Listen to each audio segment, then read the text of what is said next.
Hi friends, good morning. তো এখন বাজে 11:30 আর আমি স্নান ধান করে উপরে ঠাকুর প্রণাম করে চলে এসেছি সব কাজকর্ম সেরে। আজকে সকালের কোনো কাজকর্ম তোমাদের দেখালাম না। তো এসেই আমি আগে ছেলেকে খাইয়ে পড়াতে বসেছি। এখন বাজে ঘড়িতে 11:30 আর তারপর ছেলেকে পড়িয়ে এখন রান্না করব। তো ফুলকপি আলুর তরকারি করব আর ডাল চাপিয়েছি। তো ফুলকপিটা কেটে নিয়েছি, দিয়ে আলুটাকে কেটে কড়াইয়ে চাপিয়ে দিয়েছি। তো তেলে একটুখানি আলুটা নেড়ে ছেড়ে নিলাম, নিয়ে তারপরে ফুলকপিটাকে একটু তেলে হালকা ভেজে নেব, তারপর আমি রান্না করব। তো আলুটা মোটামুটি তেলে ভাজা হয়ে গেছে, সেদ্ধও হয়ে গেছে। তো পরে মশলা দিয়ে শুধু কষিয়ে নেব। আর তোমাদেরকে দুপুর থেকে সন্ধ্যা অবধি একটুখানি দেখানোর চেষ্টা করলাম যে আমি আজকে কি করলাম, আর রান্নাটুকু দেখালাম তোমাদেরকে। আর একটুখানি বাজারে যাব সেটাই দেখালাম। তো আজকে আর বিশেষ কিছু দেখালাম না। ভিডিওটা খুব খুবই শর্টে বলতে মিনি ব্লগ করে ফেললাম।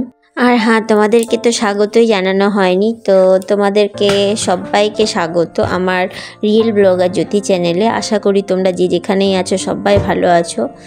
তো এখন আমি ফুলকপিটাকে তেলের মধ্যে ছেড়ে দিয়েছি একটু নুন আর একটু হলুদ দিয়ে তারপর এটাকে একটু ভেজে নেবো, নিয়ে তারপর এটাকে রান্না করব। আর এদিকে প্রেসারে ডাল সেদ্ধ হচ্ছে।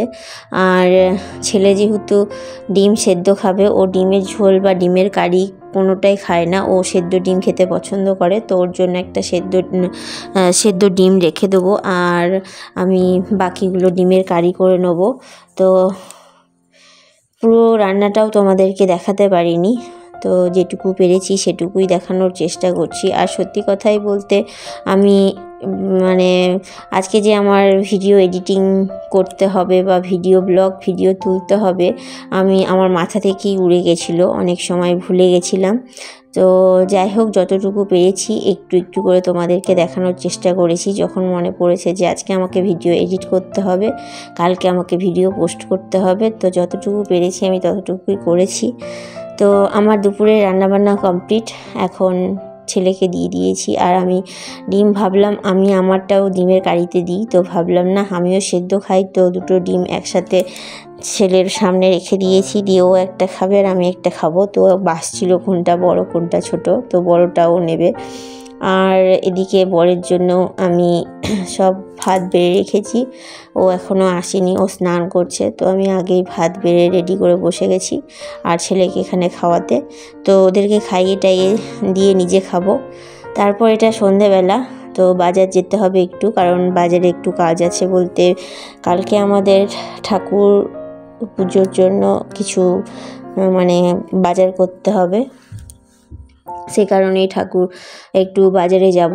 আর আমার চুলটার যা অবস্থা, এত বড় বড় চুল ছিল, এত সুন্দর চুল ছিল, আমার চুল ইদানিং এত উঠছে যে চুলটাকে কেটে মাকে বললাম কেটে দাও, তো কেটে দিয়েছে, দিয়ে চুলটা খুব পাতলা হয়ে গেছে আর প্রচুর চুল উঠছে, জানি না কেন। তো এখন আমি চুলে বেনুনি করে নিচ্ছি আর তারপর বেরোবো। আর ছেলের দিকে রেডি করে দিয়েছি ওকে, তো ও প্যান্ট জামা পরে রেডি হয়ে আছে। তারপর বর বাড়িতে ফিরবে, তারপরে ওর সাথে বাজারে যাব। আর তারপর বাজার থেকে এসে একটু ভাবছি তাড়াতাড়ি করে আসবো, ছেলেকে একটু পড়াতে বসাবো, যেহেতু ওর সামনে পরীক্ষা। কিন্তু তাড়াতাড়ি আর হচ্ছে না, এখন ঘড়িতে 7টা বেজে গেল মোটামুটি। তো এখনও বেরোনো হলো না, দিয়ে বাজার করতে আস্তে আস্তে 8টা সাড়ে 8টা বেজে যাবে, দিয়ে তারপর আর ও পড়তেও চাইবে না।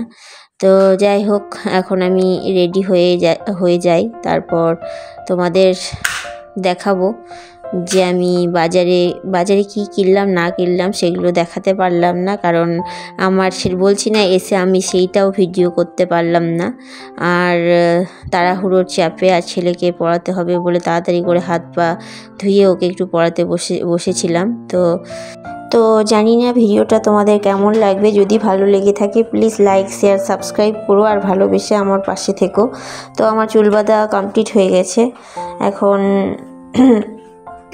গার্ডারটা বেঁধে নিলাম, দিয়ে এখন আমি আলমারি থেকে আমার কানের জোড়া দুটো বার করব, কারণ কানেরগুলো আমি সবসময় পরি না, যখনই যেখানে যাই তখন সেটা কানেরগুলো পরি, কানের পরে থাকতে পারি না, তো সে কারণে কানেরগুলো আর পরা হয় না।